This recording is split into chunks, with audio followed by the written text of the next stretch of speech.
Hi,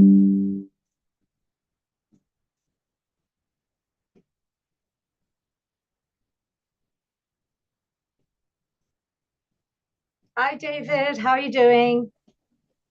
Hi, very well, thanks, Matali. How are you? You're looking very, very fit as usual. You exercise? Always. It's like my brain stops if I'm not walking. So that's the reason why, Oh, David. very I've good. got No, it's so very used good. to it. Good to see you again. You've been away for a few weeks, have you? Yeah, I'm afraid, yeah, I had some clashes with some other community I had to sort some stuff out for. Okay, great. Welcome back, Nish. Hope you're doing well. I'd love to see you again, Roman. I hope you've been doing well. I haven't seen you for a few weeks. I hope you're doing okay. Okay, so I don't know how many other people are going to be joining us. Some people do join in late, but while I let the room run for a couple of more minutes, if you can just go into the chat and let me know what you'd like to gain from today's session. So today is all about what I've seen as a publisher, the three biggest mistakes that authors make, or first-time authors, amateur authors make.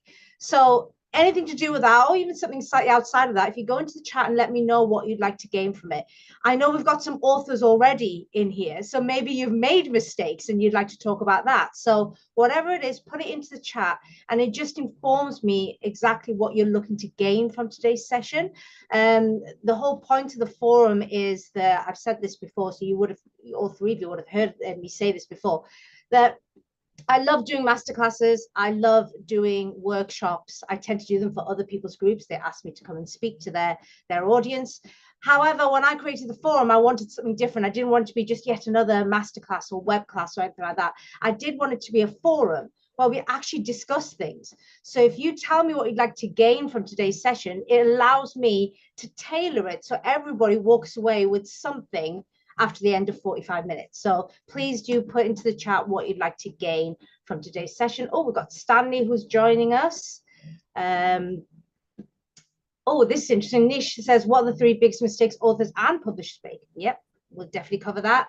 Welcome, Stanley, and my fellow treadmill hopper. Hope you're doing well. Thank you for joining me. And David wants to know publishing versus self-publishing, the pros and cons. Oh, okay. So I'm not covering that in my presentation, David, but I will cover that in the Q&A feedback section of the forum. That'd be really good. Yeah, I will do. I mean, I could, gosh, I can talk for hours about it, but I'll give you a very short, abridged version of it, the main pros and cons. So yes, let's do that. Okay, so let's get started. We might have a couple of more people joining us, but I'll just have to keep an eye out in the waiting room for that. But let's get started. So let me just share my screen. Okay, so you can all see this. You can see my slides, and I'll just excellent. I have done one of these before where I was just waffling on and people couldn't see my slides, and I didn't know for about 20 minutes. So now I always make sure to check that people can't see my slides. Okay, so first of all, welcome to the Thought Leader Author Forum.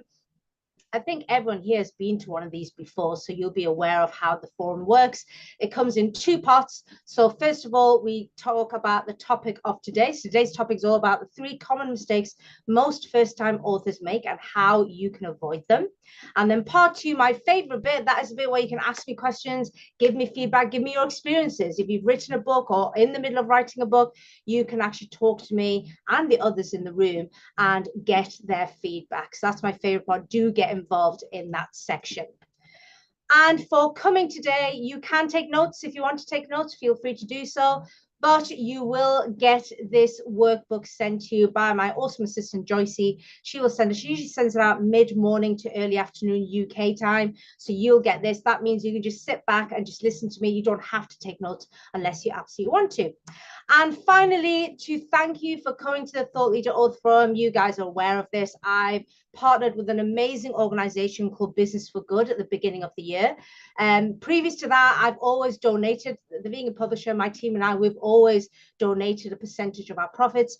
But we were making the choices. We were deciding which causes we wanted to support. And what Business for Good has allowed me to do this year in 2024 is hand over the reins to you guys. So you guys can choose what are the causes that are closest to your heart. And it's been really illuminating to see the different causes that people support. So let me just put this link into the chat. I should have it somewhere here. Here we go. So I'm going to put this into the chat now. So it'll take you less than 5 seconds. All you have to do is, there we go. So just click on that link, make a choice. It costs you absolutely nothing. So we're donating on your behalf, but you're just allowing us to see where we should funnel our hard-earned profits. So thank you very much for doing that. Okay, let me just go back to here. Okay, so as you know, I always like to poll my audience. The reason being is I don't want to make assumptions. I want to see what my audience thinks. So this week, I asked them, what's been the biggest mistake you've seen from amateur authors? Okay, and most people have had experience of amateur authors now because Amazon is awash with books. 90% of them are terrible. They're self-published. Well, I don't want to say they're rubbish. Sometimes the content's actually really good, but the presentation really lets them down. So I wanted to see what my audience thought were the biggest mistakes you see from amateur authors. So 26% said lack of clear focus. Exactly the same 26% said disorganized structure, which actually could be the same thing if you think about it. 36% said editing and proofreading issues. Annoyingly, 13% said other and then didn't leave me any comments. It's really irritating when you put an other option because you want to say, tell me what your thoughts are. And they didn't leave any comments, unfortunately. But 13% said other. Would have been interested to find out what they meant by other. These are some of the comments that were left on my poll. So Bethan says, editing and proofreading issues really bother me. In fiction, it can bring you out of the story. And in nonfiction, I think it can look quite amateur and undermine the person's expertise a bit. I would counter Bethan with it's not a bit, I would say a lot.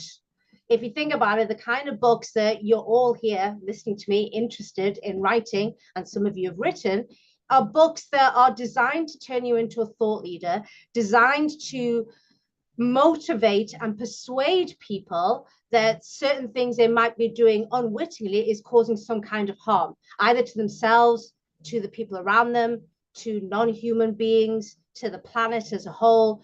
And your goal is to try and show them there's a better, kinder, more ethical way of doing things, whatever it is that you're doing. If you have a book that's just got so many editing and proofreading issues, it will undermine your expertise and it'll undermine your ability to persuade and be seen as a thought leader. Richard says lack of clear focus is a major turnoff. When authors try to tackle too many themes or ideas without depth, it dilutes the message and leaves readers confused. This is a big one. I've seen a lot of this. I sometimes see this with my clients and I have to they kind of go off piste and I have to kind of grab them and get them back onto the right road. In there, a lot of people just want to download the contents of their brain into a book. You've lived with your brain all your life, okay? So you can make the connections. I mean, I'm sure this happens to you where suddenly you hear a piece of music and it reminds you of something that you did last week. But then suddenly it reminds you of something that you did when you were just 10 years old. Then you're suddenly back to just 5 years ago from you. Your brain can ricochet around the place because you've lived with your brain all your life. Another human being hasn't lived with your brain all your life. So when you just literally download your brain into a book, I'm sure it makes lots of sense to you, but to a reader, they're just going, hang on, why have we gone from here to here? And why has this been added in? And what's that got to do with this thing here? And I see this a lot. And again, it undermines your expertise and undermines your ability to persuade the reader. Tiba says, writing with a disorganized structure can confuse the reader and disrupt the flow. A clear and cohesive structure is essential for delivering your message effectively. That's what these books are all about. Yeah. I mean, you guys have all heard me say this. I love reading fiction. I love reading memoirs, but that's not the publisher. I'm not that kind of publisher. My team and I, that's not the kind of people we publish. There's many amazing publishers who do that kind of work. What we focus on is people who have that bigger message, that kind of more ethical message that they need to get out into the world and be seen as a thought leader so other people follow and adopt the same strategies and thoughts. We can't do that if you have a disorganized structure because your message is not going to be delivered effectively. So these are the 3 biggest mistakes. And it's interesting when I asked what's the biggest mistake, I think I couldn't actually tell you which one is the biggest mistake. I would say all 3. You want to avoid all 3. If you want your book to be as effective as possible, make the biggest change in hearts and minds of people, then you need to avoid all three for your book to be effective. So let me just go through the three major mistakes, and then we'll go into how to avoid them. But look at the three major mistakes. So first of all, insufficient planning.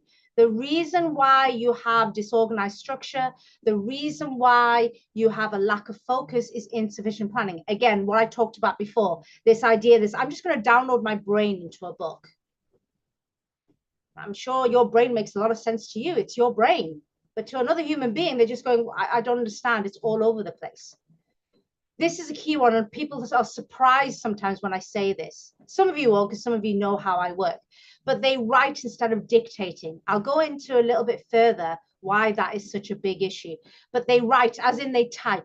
Some people do still put pen to paper, but when I say writing, I'm talking about typing. Most people type their books instead of dictating. Okay, I'll go into why that is such an issue later.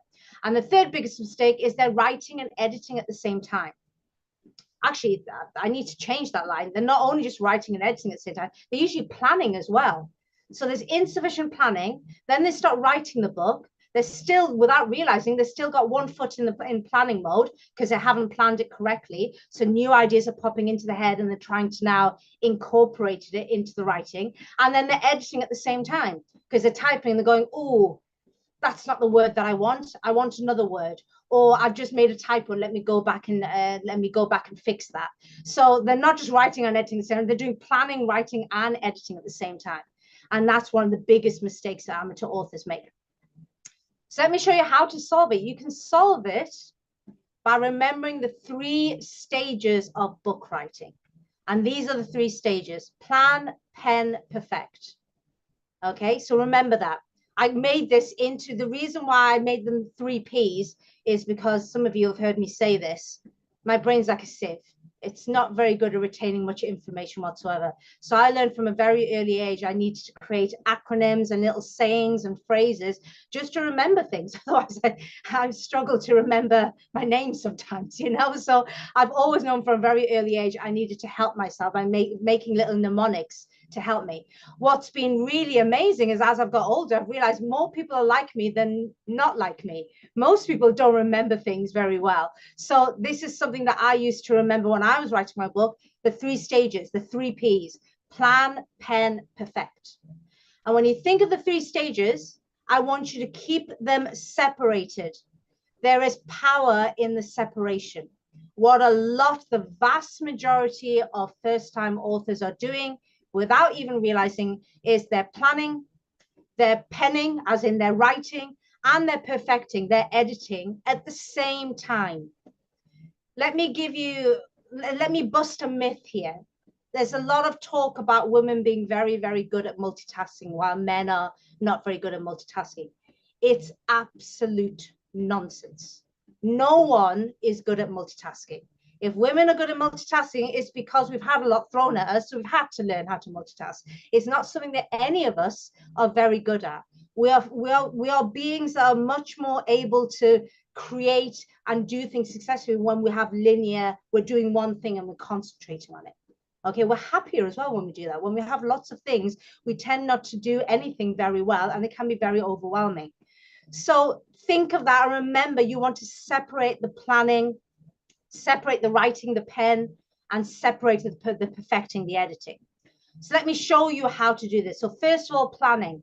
This is how you separate planning from writing, accidentally moving into the next stage. You need to plan your book to this level. So this is one of my authors, Luke. All of my authors do this, by the way. Luke was the only one who decided to print it out. I'm not sure why you want to print it out, but I'm happy because now I get to have this picture and show everybody. But this is what your mind map should look at. In fact, let me just see. Maybe if I'm going to see if I've got it here so you can actually see it. That makes more sense than having it on a slide. I've got Luke's mind map. Let's see. Oh, what do you mean it's not? Hang on. Luke's mind map. There we go. That's better. You can actually now see. So now I can, yeah, that's better. Rather than on the slide, you can actually see it. So this is Luke's mind map. So as you can see, we literally brainstormed his book. to such an extent that he actually knew step by step what he was going to say in the book.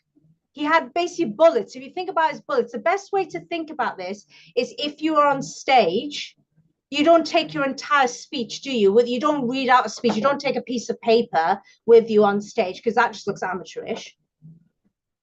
So you maybe have slides behind you, but your slides don't literally say word for word what you're going to say, and you just read from the slides. Instead, you will have succinct bullet points. And then what you do is whether you're looking behind you at some slides or whether you've memorized them in your head, you expand those bullet points. It's exactly the same thing with your book. So as you can see, that's exactly what Luke did. So if we look at, let's look at one chapter. So here we go. Here's a chapter. I think that's one. God, yeah, that's one big chapter he's got there. So here we go. Let's look at this chapter. So we've got this chapter, and then he had, let's have a look, 4 main points. But then each point was broken down into sub-points. And in some cases, a sub-point was broken down into sub-sub-points or even sub-sub-sub-points. But literally, he planned everything. He even put in here where he was going to add maybe a famous quote, where he was going to cite a study, where he was going to quote from a specific book or mention a film, where he was going to add a graphic, an infographic, an image of himself or somebody else. Everything went into here. This is how you stop yourself from writing when you're in planning. And this separates out the planning. Remember, power of separation. You do not want to even think about starting to write your book until you've planned out everything like this. Now, where is the power in that? The power in this is that what you're doing is you're essentially hacking the human brain. The human brain does not think in linear terms. It thinks in synapses that go everywhere. And what mind mapping does is it mimics what the brain naturally does. That's why there's so many proponents of mind mapping. There's so many people for many years have been saying mind mapping is the best tool when it comes to brainstorming and strategizing. And that's what you're essentially doing here. So make sure you mind map your book. Now, if you're wanting to know, well, which software am I using here? This is a free software called mind42.com. So it's mind and then the numbers 42.com. Okay, so you can use that. It's free, so therefore it's not fancy. As you can see, you're not getting any nice sort of bubbles and colors and shapes and all that kind of stuff. If you like all of that kind of stuff, you just need to go and get a pro mind mapping software. I do have some of my clients who already use mind mapping software, so they're already paying for it in their business. So then it's a case of, well, yeah, absolutely use it for your books. And then they present me with their mind maps, and it's this really fancy mind map with all these colors. And I'm thinking, wow, look at you getting fancy with your mind map. But what I don't like doing is getting my clients to pay for software when there are free versions available. So this, as you can see, allows you to create very extensive mind maps, and it costs you nothing. Yes, it's no frills. You don't get any, like I said, you don't get any colors and different types of arrows and all that kind of stuff that people like on mind maps, but it's not really necessary. So unless you've already got mind mapping software that you pay for, I wouldn't bother paying for a pro version. Just use mind42.com. Okay, so let me just come out of here. Okay. The reason I want to show you this picture, this is Lego. And this is one of the biggest reasons some of my clients do fight me on wanting to mind map their book. They're kind of like, yeah, I kind of know it. I know what I need to do. I don't need to mind map it to that extent. Yes, you do. The reason why is books are not like Lego. If any of you have got children close to you, I don't have any children myself, but I'm surrounded by children from family and friends. You've seen them when they give you they made something with Lego, and they're so proud of it, and you look and you go, oh my God, what is that? It's a monstrosity. But you go, that's wonderful, darling, looks amazing.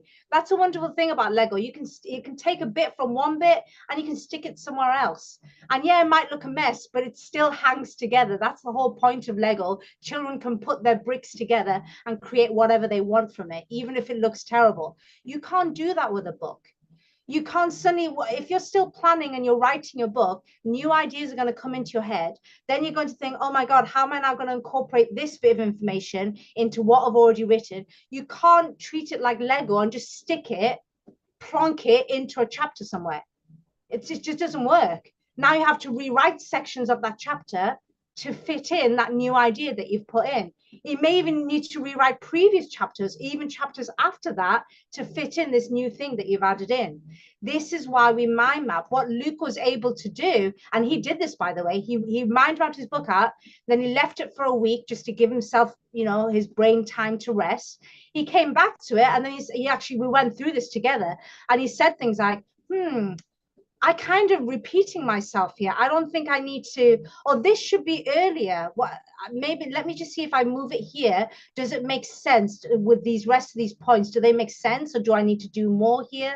He was able to move things, remove things, amend things, add things. You can't do that in a book. Once you've already started to write a linear book, it's very difficult to then add things in without having to rewrite vast sections of your book. So please, whatever you do, think of your book as, well, think of planning like Lego, and just say to yourself, it's not Lego. You can't just take a bit and add it somewhere else and it sticks. That's not how books work. So you need to mind map everything. And that way you now have a bird's eye view. You can see what Luke was doing. He has a bird's eye view of his book, which he can now move things around. And he did. He spent another week or so moving things around, and then sometimes moving things back because he decided, no, where I had it was right in the first place. That's cool too. But we spent some time just playing around and making sure the structure was sound before he wrote a single word. That is the power of separation, because by the time we got to the stage where he wanted to write his book, that was it. He was done. He's planned everything. All of his ideas were now out on the mind map in the right order, so he can just go ahead and write without having one foot in planning. Okay. And as I said before, think, or if you're thinking in terms of, well, how many points, some people look at this and they go, well, how many points is that, Mitali? So, and they want to emulate this. So Luke had somewhere in the region of about 450 points. However, that doesn't mean you need that many. You may need more, you might need less. What you need to do is you need to think, if I was talking about this on stage, how many points would I need to jog my memory so I can expand on it? So if you've got a very, very good memory, you may only need half as many points on your mind map as Luke has. If you've got a terrible memory, like a sieve, like me, when I did my book, I had nearly 800 points on my mind map because I knew I'd forget things. So I went into real detail. So it's entirely up to you, but what you want to do is this something that you can just get up on a stage and using, just look at one of your chapters that you've mind mapped out and say, can you get on stage and just expand on these points and you'll be fine? Or will you forget things? If you'll forget things, then guess what? You need to add more to your mind map, add those points in. Okay, so that's a good litmus test, if you want to call it, on how detailed your mind map needs to be. So that is the plan section. So now let's look at the pen section. So the pen section, it's a bit of a misnomer because you're not using a pen to write books. Most people don't. But I don't even want you to type your books. I want you to dictate your books. And a lot of people think, oh, I won't be able to do that. Most people think they can't dictate their books. They'll say, oh, no, I'll lose my train of thought. No, that if you're losing a train of thought or if you're forgetting things, then guess what? You didn't plan correctly, did you? Because if you have this, I want you to guess, by the way. So Luke's book, this is his second book, by the way. It was just under 62,000 words. So quite a big book. I want you to guess how long it took him to dictate this book. I'll tell you the answer. It took him in total about 13 hours to dictate nearly 62,000 words. Because he'd done the planning previously. He was able to just look at his mind map, look at each section, and just, as if he was on stage, just talking through each point, expanding on each point. That is the power of planning with mind mapping first, and then being able to dictate. Okay, so let me just quickly go through to help you understand why dictating, I'm such a proponent of dictating a book. So first of all, it helps you get your first draft done super quick and allows you to get that dopamine hit. Imagine how Luke felt when after 13 hours, his first draft was done. Okay, I mean, he ended up going through several drafts before it ended up going to the editor. But to get that first draft done, that is such a huge dopamine hit. You'll be amazed how many people I've met How many? Oh my God, I've met countless numbers of people who've been telling me, oh, I'm writing a book. And I'll say, okay, when did you start writing a book? Oh, a year ago. I even had one lady tell me 5 years ago. She said, I started writing my book 5 years ago. And I thought, what have you been doing for 5 years? I was like, have you got a first draft? No, I've still got a few more chapters to write. 5 years of writing a book, that's ridiculous. You need to get that first draft done fast because that gives you that dopamine hit. It makes you feel like, man, I can do this. And yes, you may need to do several redrafts, but just getting that first draft done is so important for motivation. It really, really is. Second thing, it helps the book sound like you. This is a big one. I'm always amazed how many authors I've met, people I've not worked with. So these are people who've written their books independently or with other consultants. And I'll read their book and their book is good, but the book sounds quite cold and very, I guess, academic. And then you meet these people and they're so lovely and they're so friendly. And you're thinking, oh my God, I've got none of that in your book. That's what happens when you type. You can sound, without meaning to, you can sound very different when you type compared to when you speak. Whereas when you dictate, it sounds like you. One of the nicest things that people have ever said about my book is that it sounds like me. I even had one lady who left a review on Amazon saying, I feel like I've got Mitali in my head. I don't know whether that was a good thing or not, but she said she had me in her head. She could hear my voice when she was actually reading my book. So it helps it sounds like you. You don't want to sound like a stuffy English professor. Some people do. When you start typing, you start almost going back into, maybe it's a school thing. Maybe, you have to write academically at school, at university, and you drop back into that. That is fine when you're writing books for academia or you're writing a report or anything like that. But these kinds of books, these books are designed, like I said, right at the top of my presentation today. These books are designed to turn you into a thought leader. They're books designed to help motivate and persuade people to be kinder, to be more ethical. It needs to sound, you need to sound, yes, you need to sound like an expert, but you need to sound approachable and someone that people would warm to and like working with or having a partnership with you or whatever it is that you want them to do. So dictating helps the book sound like you. And 3, very important as well, it stops you from editing. When you're typing, you can literally see the words forming. And if you can see the words forming, then guess what you're going to do? If you accidentally do a typo, you're going to go back and remove that typo. If you just typed a word, but you're thinking, I've got a better word, you're going to stop what you're doing, go to thesaurus.com and find that better word that you were thinking on. It's just on the tip of your tongue, but you can't get it. If you see any punctuation errors, you're going to go back and fix the punctuation. Any grammar issues, you're going to go back and fix it. All these things kill your momentum, okay? When you dictate, you can't see the words forming. So I use something called otter.ai. But there are other people who use I'm not saying it's the best dictation software. It's just the one that I've been using for years, so I like it. But there are other dictation software. But what you want is dictation software where literally you can just speak and you don't see the words forming. That's why I'm not a big fan of on Word, for example, you can speak it out. I forget what the function's called. You can speak it out and it will type for you. I also don't like that. The reason why is I can still see the words forming and it's going to irritate you. Otter for me is about, I would say 95, 96% accurate, but no software is going to get every single thing you say accurately. And if you can see the words forming, you're going to go, it's going to stop you. It's very, very difficult to just carry on when you can see a mistake right in front of your face. You just you're compelled to go back and amend it, but it kills your momentum, which is why I get my clients to just dictate. So they can't see it, just dictate. Imagine taking somebody to a coffee shop. Imagine me now, like I'm speaking at the moment. I can't edit what I'm saying. Once it's out of my mouth, it's gone.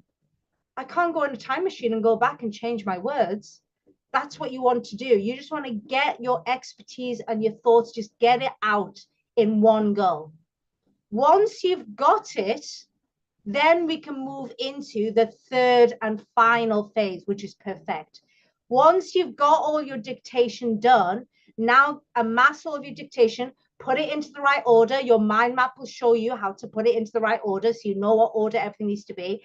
And that's when you can do a full read through in one go. see how it hangs together. You can now go, it's like, okay, that needs changing. Okay, I need punctuation here. This is the time to do it. Separate the three things out. And this is a little bit of an extra tip I want to give you. Lovely cleaning ladies here. So what you want to do is you do want to read through and do basic editing or proofreading before you hand it to an editor. Now, the reason I've got pictures of these lovely cleaners is I think of my editors as cleaners. A lot of people don't. They kind of they just throw things at the editor, hoping the editor will just sort it out. Yes, the editor will. Editors are wonderful creatures. If you give them just a half-baked manuscript, they will go through it and do their best they can. But I see them like cleaners. So imagine if say you've got a messy home and you hire these two ladies to come and clean your home, and you hire them for 4 hours. Now, say you leave your house it's just messy. You've just dropped things everywhere. All that's going to happen is for most of the 4 hours, they're just going to be tidying up. They're going to be doing the basic tidying up because they just come in and go, oh my God, this place is so disorganized. We need to tidy up. They're not really going to have much time to do any deep cleaning. They might do a bit of vacuuming, maybe a bit of dusting, but that'll be about it. Whereas if you actually hire these two lovely ladies and your room is, your home is tidy, you've put things away, now they can come in and go, okay, let's do a deep clean now. Let's go around the skirting boards. Let's shampoo the carpets. Can you see how they can do a deeper clean? That's how you want to see with editing. I've seen some people where they literally just put their words together and just throw it at an editor. All the editor will then do is just basically get rid of typos, grammatical mistakes, punctuation errors. They will do the absolute basic because that's all they can do. That's all their time is going to allow. If you can just quickly go through, even use an extra tip here, get Grammarly, the free version, not even the pro version. If you want to get the pro version, great. But the free version will pick up basic punctuation and grammar mistakes. So you can just put your manuscript through Grammarly, just get rid of all the basic, the forehead slapping ones, the ones like, oh my God, this is so basic. Just get rid of that. So when you hand it to your editors, these are wonderful creatures who can really do a deep clean of your manuscript and make sure your words shine. A lot of people think editing is just proofreading and they don't really see the difference. Proofreading is finding mistakes. Think of that as tidying up. If you're a cleaner, that's tidying up. Editing is looking at the words and seeing how can I make this even more powerful. That's deep cleaning. You don't allow your editor to do that if you give them a manuscript littered with basic mistakes. Okay? So I hope you can see by separating out the three phases, you solve these issues. By making sure you do not even think of writing a word until you've mind mapped your entire book out, you're going to have a book that's very focused. There's not going to be any issues of lack of clear focus. You're not going to have a disorganized structure. It's going to be very structured. You saw Luke's mind map. He spent a week moving things around before he even started, just to be absolutely sure that everything was in the right place where it needs to be. He had no editing or proofreading issues because, first of all, he didn't edit while he was writing because he dictated his book. And then also he ran through his entire book and just got rid of all the basic mistakes. So therefore, when the editor went in, she did an amazing job and really polished it. So think about, remember these, the 3 Ps, plan, pen, perfect. One of the biggest issues, I'm not going to say it is the biggest issue I've seen with any amateur authors is they're doing usually 2 and sometimes all 3 at the same time. Please remember, we are terrible at multitasking, okay? If you're doing more than one thing at a time, you're not playing it full out. If you're doing 2 things at the same time, you're putting 50% energy into both. If you're doing 3 things at the same time, you're only putting 33 and a bit percent energy. If you want an amazing book, you want to put 100% energy into one thing. So you want to put 100% energy into planning. Then you want to put 100% energy into writing, pen. And then you want to put 100% energy into perfecting, which is the editing. That is how you get a book that does you justice, turns you into a thought leader, and persuades and motivates a lot of people into your values and mission. Okay, so let me come out of this. I'd love to hear your thoughts. Okay, so Lisa, could ask question when you're free, if authoring is a linear process, are there instances when it could be a circular process? Nish, do you wanna come in on that? What do you mean by that? Just so I don't want to answer. Yes. No worries. So what you've articulated, which has been really super helpful, and it does reinforce the whole issue of never multitasking, because there is a 50% drop in productivity. So what you're saying is plan first, then dictate, pen, and then perfect. It's a linear approach. There is also so this works really well when you're working in slow moving environments, for example, when you're building a house, writing a book, that kind of stuff. Yes. But there's also circular process. You do a little bit of planning, a little bit of penning, a little bit of perfect is iteration one. Then you go back and then you do a bit more planning, a bit more iteration.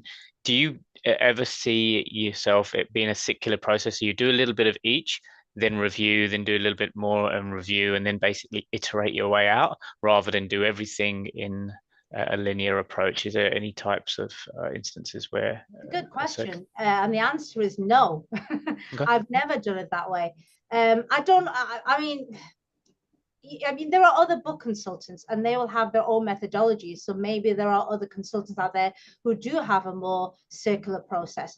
For me, I'm a big believer in doing things once and doing them right, and I guess when I wrote my first couple of books as a ghostwriter, it was a more circular process and it took me a lot of time and it made me very overwhelmed. My first book took me 18 months and I don't know if I told you this story, Nish. The only reason I completed that book is my client at the time, he sent me a bunch of money as deposit, and then I spent all of his money and I couldn't give him a refund. So I was stuck writing this book and I had to finish it. I'm convinced if that was my book, I would have just given up. I would have said, no, I can't be bothered. I'm making enough money as a copywriter. Why am I even bothering trying to be an author here? I would have just parked it and I probably would never have come back to it.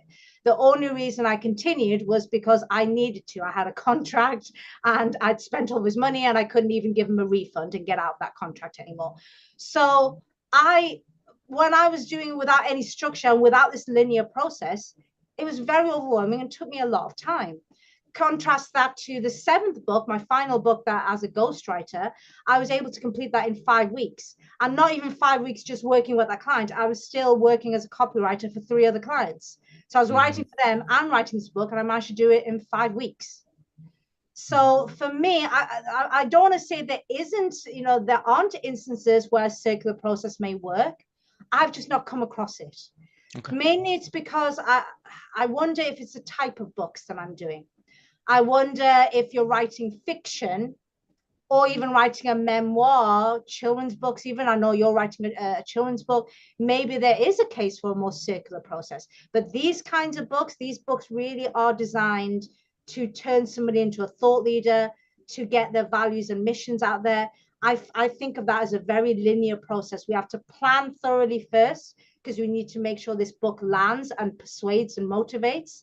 Then we need to get the content out of that person's brain as fast as possible, so they get that dopamine hit of at least it's out there, even though it may need perfecting for weeks and weeks afterwards. Just to have it all out there, you do get this rush of, at least it's out there now. Now I just need to hone it, but it's actually done.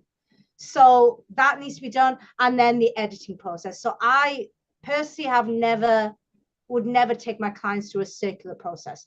We would never, for example, plan out a chapter, then they dictate it, then it goes to the editor, and then, because the way I see it is it would be more, instead of just the one chapter, doing a light touch of all the chapters. So here's chapter 1, 2, 3, 4, 5, do a bit of light touch there, then come in and write a little bit about it. So maybe it's a couple of paragraphs in each chapter, and then basically edit that, and then go back and say, okay, we've done a rough walking skeleton.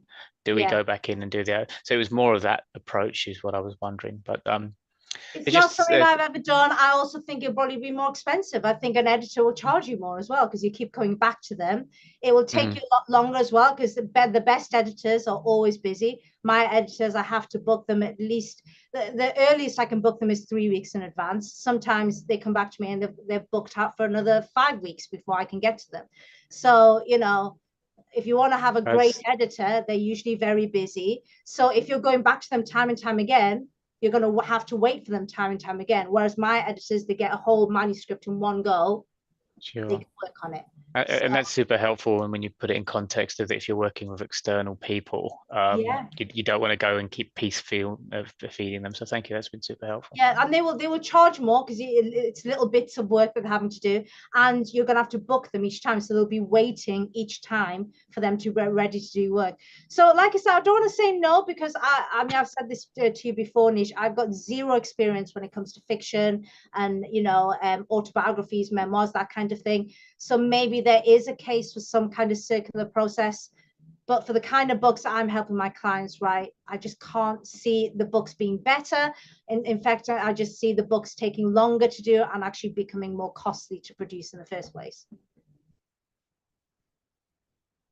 Thank you. That was super helpful. Yeah, absolutely super helpful. Thank you. I did have another question, but it's at the very beginning of the call. So please answer whenever you're free. That's all right. So did anybody else have any questions regarding sort of Plan Pen Perfect? No? Okay, well, let me answer. Oh, yes, you did. Well, let me answer David's question. So he asked publishing versus self-publishing, pros and cons. Okay, so that's a big one.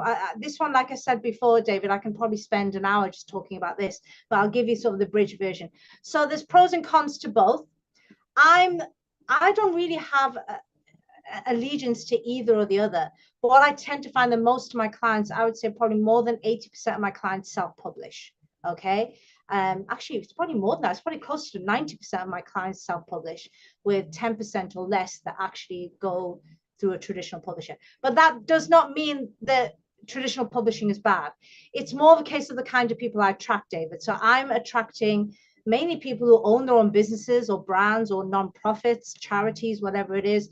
And the idea of handing over rights and control to another entity, I mean, I think as entrepreneurs, we're all a little bit like control freaks, aren't we? We like to be in charge of our own lives. So the idea, it's a bit like having a website that you don't own. So it's your website, as in your company name or brand name's on there, but somebody else owns it. How would that make you feel? You think, hang on a minute, it's my company, I want to own it. It's the same thing here. So I think for that reason, most of my clients choose to self-publish, and they use my team of editors and designers, and we publish it, but they retain all of the rights. So essentially they're getting the best of both worlds. You know, they've got a professional team who know how to get books to a professional standard like a traditional publisher will do, but they're not relinquishing any control. So that's kind of, I guess, the bonus of working with someone like me and my team. So regarding pros and cons, well, traditional publishing, the big one is you don't have to pay anything. Yay! So your editor, designer, typesetters, all these amazing people that cost a lot of money, as they should, because they're doing an amazing job. But your publisher will foot all of those costs. The downside of that is they take control of the book, which is understandable. You know, if no one's going to just pay thousands in editing and design and typesetting fees just for no reason. You know, they're a business as well. So the way their business runs is they pay out money with the hopes of making even more money back. A bit like the way a bank works. That's how a bank works. They don't give you mortgages and loans just for the sake of it. They actually believe they can make more money off you in the long run from your repayments than what they paid out to you. So that's essentially what the traditional publishing business model is all about. So the big pro is that, yes, they will pay for everything. Some publishers, depending on who you get, they may even get themselves involved in marketing and that sort of thing, although that has diminished. That used to be a big pro 20 years ago. 20 years ago, before Amazon came on the scene in 2005. So we're coming up to the 20th anniversary next year of Amazon being around. Before Amazon, if you got, first of all, you couldn't self-publish. Well, you could, but you needed to have a relationship with a printer, and it was just a lot of rigmarole, so most people didn't do it. if you got a publishing deal, then the really great draw about that is the fact that they could essentially break you into a market. So they had relationships with, well, in the UK, they had relationships with big chains like Waterstones. Over in the US, to be Barnes and Nobles, you know. So you could be a relatively unknown author, but if they really liked your book, they could start speaking with the CEO of Barnes and Nobles, and the next thing you know, your book is in Barnes and Nobles, which is amazing. However, like most people, whether we like it or not, don't really go to bookstores anymore. The biggest bookstore by far in the world, somewhere between 60 to 80% of all books sold in the world is through Amazon, which scares me a little bit that one entity has that much power, but they do. So people buy their books from Amazon. And Amazon, when they came on the scene in 2005, they said their biggest thing was, we don't have allegiance to anybody. So their attitude was, you could be the CEO of Penguin Random House and you want to list your books on our platform, go ahead. You could be a bored housewife in Texas who's just written a book, go ahead. They really didn't care where you were from or who you were. You can publish your book on their platform. So they really did level the playing field. So now, unfortunately, publishers don't really get involved much in marketing. So that pro is now gone. So really the main pro of a traditional publisher is somebody who's going to pay for all the editing, design, and also make sure they're using professionals. You have to remember, anybody can now say they're an editor. Anybody can, and they do, sadly. You can go to freelancing websites and you don't know who these are. Some of these editors, I'm like, oh my God. I've even seen some editors who have got mistakes in their listings. I'm like, how can you call yourself an editor when there's mistakes in your listings? So anybody can call themselves an editor, anybody can call themselves a designer nowadays, or a typesetter. And all they've done is done, like, you know, a couple of evening classes somewhere, and now they're calling themselves a typesetter or an editor. So when you go with a publishing house, they have their in-house teams. You know you're going to get the best people. So that's the pros. The downside of it is you've relinquished control. Most contracts last anywhere from, I would say, about 5 to 10 years. And then after that, if you've got a good publisher, the rights should come back to you. Check your contracts, though. There are some terrible publishers out there who will say even after the contract's ended, they still have rights over the book. You definitely don't want that. That's a bit like getting a mortgage from a bank, and even once you paid it off, the bank still owns your house. That'd be terrible. So you want to make sure you don't have one of those publishers. Because most publishers are nice. They you know, and after the contract, they'll say, well, after the contract, you're released and it's your book. But during that time, it means that you have no control. So say you want to amend something in your book. Say something happens in your business, David, and you want to, it's like, this is so cool. I want to add this as a case study to my book. So I want to create a second edition of my book. When you're self-published, you can do whatever you want. You can have a second edition, do a second edition with a new case study or a new chapter, or say your first book did so well. This happened to me, by the way. I had my first book. It did so well that I actually got attention from somebody within the sort of ethical business space who ended up wanting to write a forward for my second edition. I could do that. I was like, oh, I'll create a second edition and I'll have this person write a forward for me. Now, if I had a publisher, the publisher would be thinking, okay, what's the, what makes commercial sense here? We're going to now spend X amount of money creating a second edition with this extra thing that this author wants. Is it commercially viable? Or are we just spending money and we're not going to make that money back? If they feel they're going to spend money and not make the money back, they can veto it. And they have every right to say, no, we're not going to do that. And there's nothing you can do. So that's the downside of a traditional publisher. Self-publishing. Sorry to interrupt. Could you just expand on when you said that you relinquish control? Are you talking about relinquishing control of publishing rights, or are you relinquishing control of ownership of the book? You don't relinquish ownership. You still own the book, but it's a bit like I said, I use the analogy of a house. So if you buy a house on mortgage, it is your house, but it's sort of not your house either, because if you don't keep up your repayments, then the bank can come and take your house. So does that make sense? It's a similar way in that it's still your book, but they have veto rights. So therefore, if you want to do something, if you want to change something, you got to pass it through them. And only if they say that, yes, that sounds like a good idea, then you go ahead. They can actually say, no, I'm not interested. We're not interested in changing this. The book The, is the reason is. the reason why I was asking was that if you take the analogy of, say, music, for example, Yeah. owning your masters is traditionally owned by the record company. They own the actual song. Yes. So you may have, produced, written it, composed it, performed it, whatever else, but you've never have true ownership of it. So I was curious about, if you go with a publisher, do you have ownership of your work? You should, if you go, as I said before, if you go with a good publisher, again, read the contract. In the contract, it should say that it should give you the length of contract and then what happens after the contract ends. Now, if you're with a reputable publisher, they will say the rights revert back to you. You get ownership. And at that point, you can do whatever you want to do. You can go to another publisher and republish the book. You could self-publish the book. It's entirely up to you. Then the rights return back to you. Okay. If Okay, you've got a thank you. terrible publisher, then I have seen people who can't do anything, and their book is now out of print, which is the worst thing, and they can't even take it to another publisher or self-publish because the first publisher has got absolute rights to it. So you need to check your contract. Thank you. Yeah. And then just to finish off, David, self-publishing is just flip it around. Just flip those pros and cons. So basically, the pros of self-publishing is you retain control. So it's your book.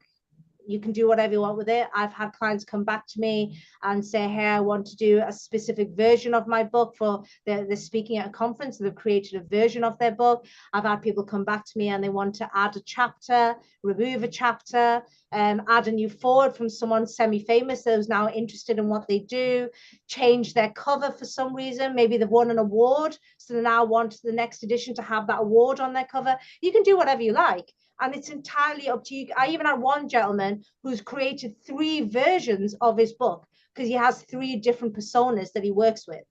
So he's created 3 versions. They're only the slightly amended books, but 3 versions. Very difficult to convince your publisher to do that because they're going to say, well, yeah, but is this commercially viable for us? The downside of self-publishing is unless you're working with someone like me and my team, a lot of charlatans out there. Like I said, a lot of people, editors, designers, sadly, they're not like surgeons. I can't just suddenly decide and tell the world, hey, I'm a surgeon because I've watched every episode of ER.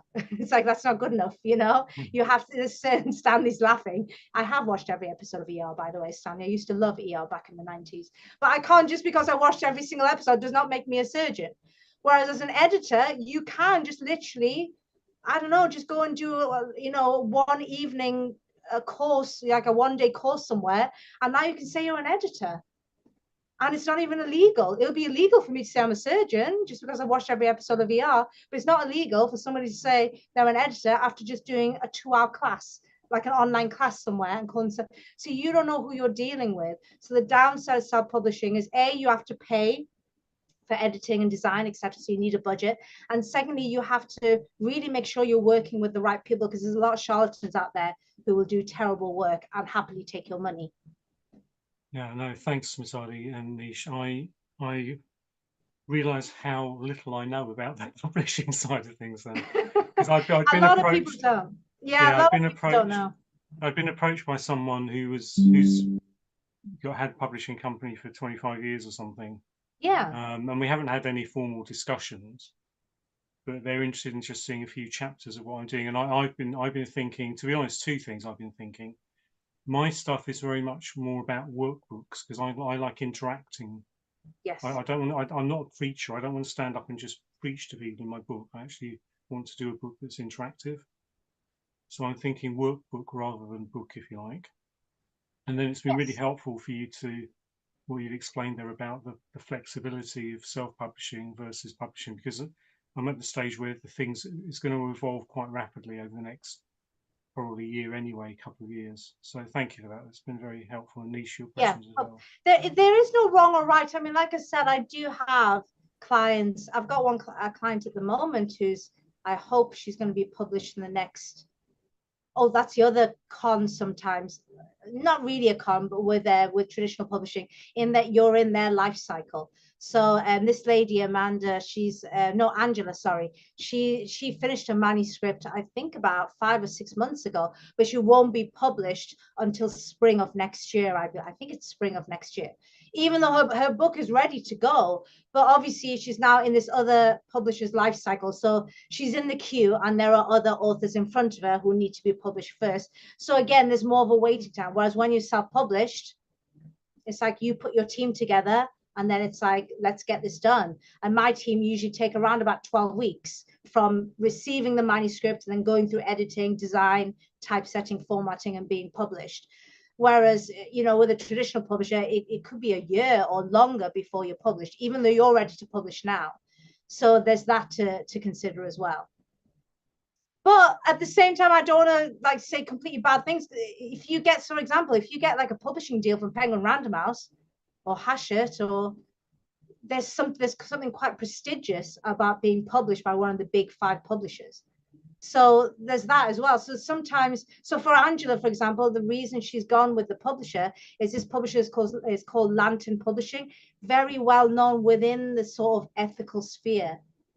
So for her, even though she's relinquishing control, she kind of weighed up the pros and cons. And this is it's a wonderful publisher. I know the people who do that. She just felt that it made sense. I also had another client about a year ago. I forget the name of the publisher that she went with. I'd never heard of them, but apparently this is the publisher within the medical world. So everyone whenever she goes to her medical conferences, everybody knows that publisher. So if you publish there, there's an element of prestige of being published by this specific publisher because it's a big publisher. It's basically the Penguin Random House or the HarperCollins of the medical world. So you need to put that into consideration. Sometimes it's a bit like, I keep going back to the analogy of, you know, buying a house. We all love to buy a home just, you know, with money. If we had loads of money lying in a bank account, none of us would go to banks. But then you have to weigh up the pros and cons. So that I could save up, but then spend loads of money on renting, which is just dead money. Or I can go and get this mortgage or loan from the bank. And then you've got to go, actually, that, even though I'm taking on a debt, that actually might be better than just renting. So you just got to weigh up the pros and cons. It's exactly the same with this. You're just weighing up the pros and cons. Brilliant. Thank you very much. Excellent. Any other questions? Okay, well, before you go, the last question I had was around the publishers and the what mistakes the publishers make. Oh, yes. Publishers make. If any. I would. Are you talking about traditional publishers? Oh, just a mixture of both, because we've covered both self-publishing and publishing now. It was just kind of like, do they rush stuff first, or do they delay it? As you said, one of the things was that they put you into a life cycle, which is a bit of a negative. Like, I'm just wondering, if you will, you know, if you imagine that we are the author, and at times we may also be the publisher if we're self-publishing, what are the things that we need to be aware of in that respect? I would say from a publisher point of view, they're not really making mistakes. I think that it's more, the mistake is sometimes made by the author in that they're not always informed, and that's kind of why I love doing things like this and having Q&As, so I can do as much to help and inform people, is they're not always aware what kind of publisher they're dealing with. So there's, you know, you do get hybrid versions of publishers. So I'm a hybrid publisher. The vegan publisher is a hybrid publisher. So what we do is we're helping people self-publish, but we're giving you the best, we're doing our best to give you the best of both worlds.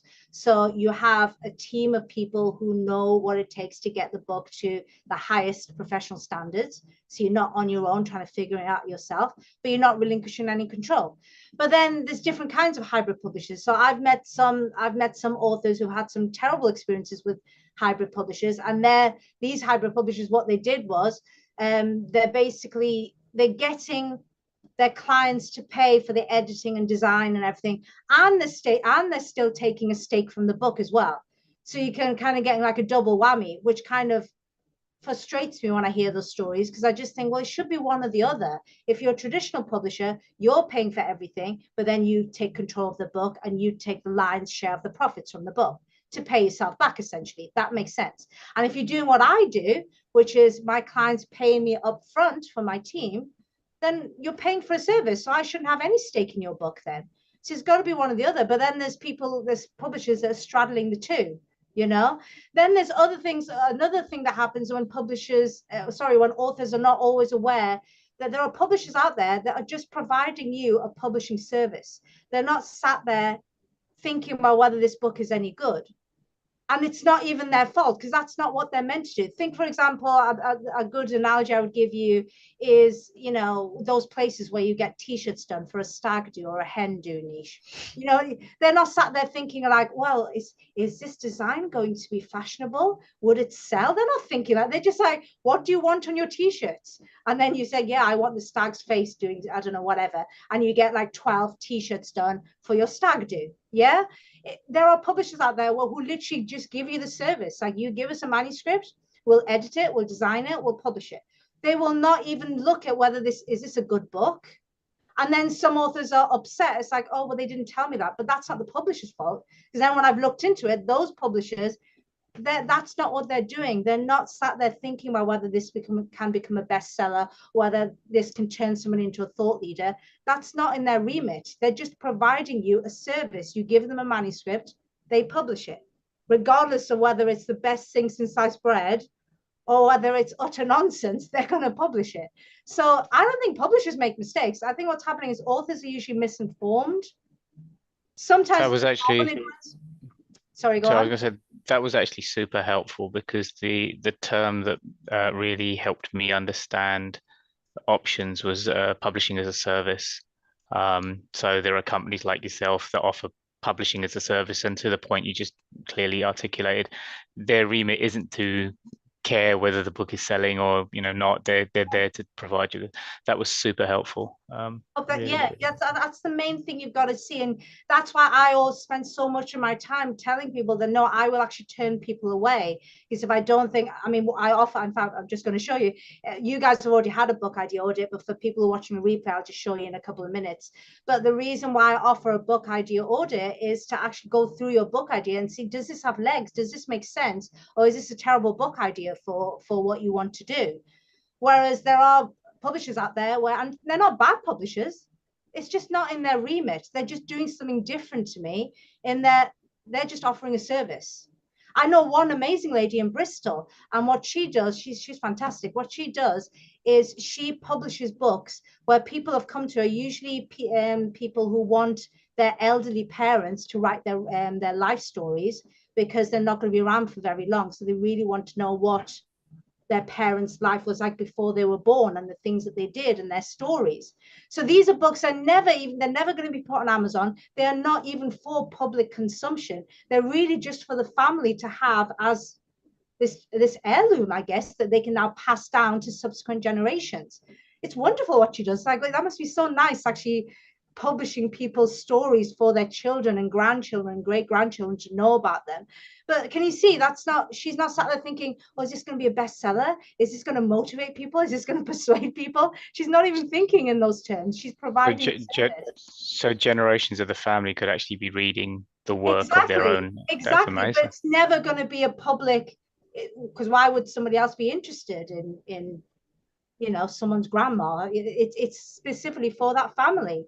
So yeah. It's sometimes not even the publisher. The publisher is doing a brilliant job. It's the author that is not fully understanding what different publishers do and what their remit is.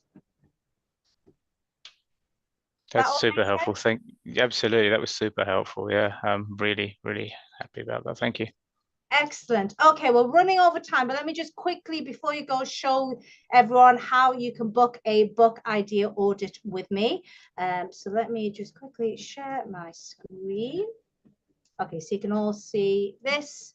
So just to give you an idea, the kind of books that I help people with are the kind of books that get your message and your values into mainstream media, if that's what you want, or whether it's working with influencers. But it's all about helping people understand your values and your mission. So this is one of my awesome authors, and as you can see, she actually wrote a book 20 years ago. And she hated it. Bit like my experience a few years ago when I wrote my first book. And she hated it. She wrote it 20 years ago, and it actually put her off. She had such a bad experience. She didn't write a book, even though this second book has been brewing inside her for nearly a decade. She was so put off by that first experience that she kept putting it off until she met me and my team. And that's when she thought, actually, I can do this. So do book yourself into a book idea audit, because it allows me to see what your book idea is all about. I'll promise to be brutally honest. If it's not a good idea, I'll be honest with you, and we can even brainstorm better ideas. Or if it is a great idea, wonderful, then we can start looking at, well, how do we actually make this dream into a reality, which is part 2. We'll look at what process will help you succeed. So all you have to do to book one of these sessions is you just go to here. I'll send you the link. There's a short video. Do watch it, because it just goes into a little bit more detail on what we will cover. And then you just simply come here and you book some time in. You know how this works. Just fill in your details and it'll go into my calendar and yours. So thank you very much for coming today. Any final questions or thoughts? You've been very quiet, Roman and Stanley. You can be, yeah. Stanley's like, I'm just, you know, panting away, walking very fast. Because well. I find I make so many, not mistake, but not right decisions. Well, how is your book coming along? Because if I remember the last time we spoke, Yes, when you were looking at a co-writer. Yes, it's already on. This will be published in next week. It will be on Amazon. But yes, again, but I work with editor who not familiar with this area what I writing of. Okay. So I'm not really. I think if I now write this book again, I will write differently. Well, at least okay. Well, at least you've learned that now, and hopefully today's helped you understand. Did you separate the 3 stages, or did you kind of mix them up a little bit? I think I just when I after first time I write books, no, first script, first write up, I rewriting and I rewriting with editing together, mixing, and it just was a little bit messy. So Yeah. now I when I look my book when it's finished, I look I cannot blame editor. The editor was more proofreading than editing, but I say it's flow not exactly perfect. That's it. Well, at least you've still actually got past the finishing line, which is what more than most people do, Roman. And you know, you can always never ever feel that you can't put out a second edition. You can do a second edition of your book next year and then do it. So, and just think about it, it actually gets you more publicity, because you can publicize it again that you've got a second edition out. Okay, so still very well done, and hopefully today's helped you, and see Absolutely. it will make it a lot easier. The next time you do this, just keep thinking plan, pen, perfect. And if you think I'm doing, you will know, now that you know this, now that you've heard this from me, you will know and say, oh my God, I'm doing plan and penning at the same time. I need to stop. Or I'm doing planning, penning, and I'm perfecting at the same time. Or I'm penning and I'm perfecting at the same time. You should never ever do more than one thing. Because yes, because my mistake was I'm not put a lot of time on planning. I just would go with the flow. Yes, lots of people do. They just kind of, this is what I was talking about, downloading your brain. I'm just going to talk and it'll all magically come out. And like, do you know what it is, Stan? Do you know what it is, Roman? I think we've been spoiled with all of these Hollywood films in the past, which is you have these writers that would just sit in front of a typewriter and suddenly they'll get inspiration. All this amazing stuff will come out. And it's like, yeah, that doesn't happen. That's on film. In reality, it just doesn't happen. You need to actually plan, you know. So yeah, but at least you've learned that now. Thank you so much for coming today. I really appreciate it. Nish, can we meet next week? I do have to pop off. I've got to take my mother to the doctors, so I do need to go. But thank you so much for coming, and I hope to see you at a future forum. Okay. Thank you. Bye for now. Bye. See you later. Take care.